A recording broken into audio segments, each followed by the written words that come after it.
ಚನ್ನರಾಯಪಟ್ಟಣ ಸರ್ಕಾರಿ ಆಸ್ಪತ್ರೆಯಲ್ಲಿ ಸಾಮೂಹಿಕ ಸೀಮಂತ ಕಾರ್ಯಕ್ರಮವು ಇಂದು ನಡೆಯಿತು. ಪಟ್ಟಣದ ಸರ್ಕಾರಿ ಆಸ್ಪತ್ರೆ ಆವರಣದಲ್ಲಿ ಹಾಸನ ಜಿಲ್ಲಾ ಏಡ್ಸ್ ನಿಯಂತ್ರಣ ಅಧಿಕಾರಿಗಳ ಕಚೇರಿ, ಚನ್ನರಾಯಪಟ್ಟಣ ತಾಲೂಕು ಆರೋಗ್ಯ ಅಧಿಕಾರಿಗಳ ಕಚೇರಿ, ಸಾರ್ವಜನಿಕ ಆಸ್ಪತ್ರೆ, ಲಯನ್ಸ್ ಸನ್ ರೈಸ್ ಸೇವಾ ಸಂಸ್ಥೆ ಬಾಗೂರು ಇವರ ಸಂಯುಕ್ತಾಶ್ರಯದಲ್ಲಿ ಏರ್ಪಡಿಸಿದ್ದ 50ಕ್ಕೂ ಹೆಚ್ಚು ಬಾಣಂತಿಯರಿಗೆ ಸಾಮೂಹಿಕ ಸೀಮಂತ ಕಾರ್ಯಕ್ರಮವನ್ನು ಶಾಸಕರಾದ ಸಿಎನ್ ಬಾಲಕೃಷ್ಣನವರು ಉದ್ಘಾಟಿಸಿದರು.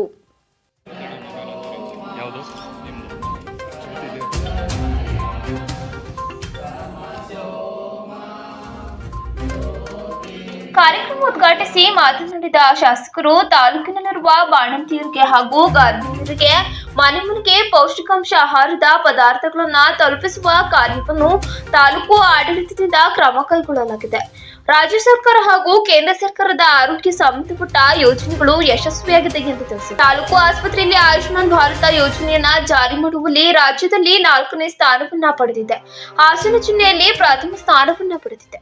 ಈ ಸಂದರ್ಭದಲ್ಲಿ ತಾಲೂಕು ಆಸ್ಪತ್ರೆಯ ವೈದ್ಯರುಗಳಿಗೆ ಹಾಗೂ ಎಲ್ಲ ಸಿಬ್ಬಂದಿಗಳಿಗೆ ಹೃದಯಪೂರ್ವಕ ಅಭಿನಂದನೆಗಳನ್ನ ಸಲ್ಲಿಸುತ್ತೇನೆ ಎಂದು. ನಮ್ಮ ಸರ್ಕಾರಿ ಆಸ್ಪತ್ರೆಯಲ್ಲಿ ಎಲ್ಲಾ ರೀತಿಯ ಸರ್ಕಾರಿ ಸೌಲಭ್ಯಗಳನ್ನ ಸಾರ್ವಜನಿಕರು ದೊರೆಯುವ ನಿಟ್ಟಿನಲ್ಲಿ ಡಾಕ್ಟರ್ ಮಹೇಶ್ ಅವರು ಕಾರ್ಯನಿರ್ವಹಿಸುತ್ತಿದ್ದಾರೆ ಎಂದು ಶ್ಲಾಘಿಸಿದರು. ನಮ್ಮ ತಾಲೂಕಿನ ಸರ್ಕಾರಿ ಆಸ್ಪತ್ರೆಯಲ್ಲಿ ಸಾಮಾನ್ಯ ಹೆರಿಗೆಗಳು ಹೆಚ್ಚಿನ ಸಂಖ್ಯೆಯಲ್ಲಿ ಆಗುತ್ತಿರುವ ಬಗ್ಗೆ ಡಾಕ್ಟರ್ ಮಹೇಶ್ ಅವರು ಮಾಹಿತಿ ನೀಡಿದ್ದಾರೆ. ಮುಂದಿನ ದಿನಗಳಲ್ಲಿ ಸಹ ಸಾಮಾನ್ಯ ಹೆರಿಗೆಗಳು ಆಗುವಂತೆ ಮುಂಜಾಗ್ರತೆ ವಹಿಸಿ ಎಂದು. ನಮ್ಮ ಸರ್ಕಾರಿ ಆಸ್ಪತ್ರೆಯಲ್ಲಿ ಸಾರ್ವಜನಿಕರಿಗೆ ಉತ್ತಮ ರೀತಿಯಲ್ಲಿ ಸೇವೆಯನ್ನು ಒದಗಿಸಿ ಎಂದು ಸಲಹೆ ನೀಡಿದರು. ಕಾರ್ಯಕ್ರಮದ ಅಧ್ಯಕ್ಷತೆಯನ್ನು ಡಾಕ್ಟರ್ ಮಹೇಶ್ ವಹಿಸಿದರು. ಇದೇ ಸಂದರ್ಭದಲ್ಲಿ ಶಾಸಕರಾದ CM Balakrishna, doctor Sandhya, doctor Mahesh, doctor Shivashankar, doctor Yuvaraj, doctor Bhanumathi, doctor Malini, Lions ಸೇವಾ ಸಂಸ್ಥೆಯ ಅಧ್ಯಕ್ಷರಾದ ನಾಗರಾಜು, ಲಯನ್ಸ್ ಸೇವಾ ಸಂಸ್ಥೆಯ ಹೋಬಳಿ ಅಧ್ಯಕ್ಷರಾದ ಶಿವಣ್ಣ, ಸರ್ಕಾರಿ ಆಸ್ಪತ್ರೆಯ ಐಸಿಟಿಸಿ ಆಪ್ತ ಸಮಾಲೋಚಕರಾದ ಕೆಂಚೇಗೌಡ, ವೀಣಾ, ಗುರುಮೂರ್ತಿ, ಫಾತಿಮಾ ಸೇರಿದಂತೆ ಇತರರು ಹಾಜರಿದ್ದರು.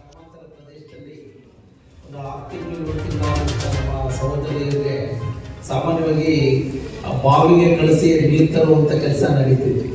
ಅರ್ಬಿ ಇಟ್ಕೊಂಡು ಬರೋದು, ಸೊಂಟದ ಮೇಲೆ ಇದು ಕೊಡಾನ ಅರ್ಬಿ ಇಟ್ಕೊಂಡು ಬರುವಂತ ಸನ್ನಿವೇಶಗಳು ಅವೆಲ್ಲ ಇಂದಿನ ದಿನಗಳಲ್ಲೇ ಮುಂದಿನ ಪೂರ್ವಜರು ಆರೋಗ್ಯದ ಬಗ್ಗೆ, ಮುಂದಿನ ಭವಿಷ್ಯದ ಬಗ್ಗೆ, ಹೆಣ್ಮಕ್ಳುಗಳ ಬಗ್ಗೆ ಅವರದೇ ಆದಂತಹ ಒಂದು ಆಲೋಚನೆಯನ್ನು ಇಟ್ಕೊಂಡು ಮುಂದಿರೋದು. ಅದನ್ನು ನಾವೆಲ್ಲರೂ ಕೂಡ ಸ್ವಾಗತ ಮಾಡಬೇಕಾಗುತ್ತೆ ಅಂತಕ್ಕಂಥ ಮಾತನ್ನು ಕೂಡ ನಾವು ಈ ಸಂದರ್ಭದಲ್ಲಿ ಹೇಳಿ, ತಾವೆಲ್ಲರೂ ಕೂಡ ಆರೋಗ್ಯಪೂರ್ಣವಾದಂಥ ಡಾಕ್ಟರ್ಗಳ ಸಲಹೆ ಇದೆ ಆ ಎಲ್ಲ ಏನು ಆಹಾರ ಪದಾರ್ಥಗಳನ್ನು ಸ್ವೀಕರಿಸತಕ್ಕಂಥದಕ್ಕೆ ಅವಕಾಶಗಳನ್ನು ಮಾಡಿಕೊಂಡು ದಷ್ಟಪುಷ್ಟವಾದಂಥ ಮಗುಗಳು, ಮುಂದಿನ ಕುರಿಗಳು ಜನ್ಮ ತಾಳಿ ಅಂತ ನಾನು ಪ್ರಾರ್ಥನೆಯನ್ನು ಕೂಡ ಈ ಸಂದರ್ಭದಲ್ಲಿ ಮಾಡಿ, ಇತ್ತೀಚಿನ ದಿನಗಳಲ್ಲಿ ಏನಾಗಿದೆ ಅಂದರೆ ಇವೆಲ್ಲ ಗರ್ಭಪಾತದ ಒಂದು ಸನ್ನಿವೇಶಗಳು ಬಂದು ಈಗಾಗಲೇ ಜೈಲು ಸೇರಿದೆ ಸುಮಾರು. ಇದನ್ನು ನಿಜವಾಗ್ಲೂ ಕೂಡ ಅದು ಭಾರಿ ಇಷ್ಟು ವರ್ಷಗಳು ಕಣ್ಣಿನ ಕಾಲದಲ್ಲಿರೋದೇ ಒಂದು ರೀತಿ ನಮಗೆ ಬೇಸರದ ಸಂಗತಿ. ಎಷ್ಟು ಜೀವಗಳು ಸಾವಾಗಿದೆಯೋ ನಮಗೆ ಗೊತ್ತಿಲ್ಲ, ಲೆಕ್ಕ ಆಗಲ್ಲ. ಯಾಕೆಂದರೆ ಇವತ್ತು ನನಗೆ ಈ ಸಂದರ್ಭದಲ್ಲಿ ತಾಯಿಯರಿಗೆ, ಸಹೋದರಿಗೆ ಮನವಿ ಮಾಡ್ತಕ್ಕಂಥದ್ದು, ಹೆಣ್ಣನ್ನೇ ದ್ವೇಷ ಮಾಡ್ತಾ ಇದೆ. ಅದು ಪುರುಷರ ಒತ್ತಡದಿಂದನೇ ಗೊತ್ತಿಲ್ಲ, ಅವ್ರ ಕುಟುಂಬದ ಒತ್ತಡದಿಂದನೇ ಗೊತ್ತಿಲ್ಲ. ಇದು ಆಗಬಾರ್ದು. ಏಕೆಂದರೆ ಇದು ಆಗೋದ್ರಿಂದ ಮುಂದೆ ಅನಾಹುತಗಳು ಕೂಡ ಹೆಚ್ಚಾಗ್ತದೆ. ಇವತ್ತು ಹರಿಯಾಣ ರಾಜ್ಯದಲ್ಲಿ ಪುರುಷ ಮತ್ತು ಗಂಡು ಮತ್ತು ಹೆಣ್ಣಿನ ಒಂದು ಇದರಲ್ಲಿ ವೇರಿಯೇಷನ್ಸ್ ಹೆಚ್ಚಿದೆ. ಕೇವಲ 40% ಹೆಣ್ಣಿದ್ರೆ 60% ಗಂಡಿ ಇಲ್ಲಿ ಹರಿಯಾಣ.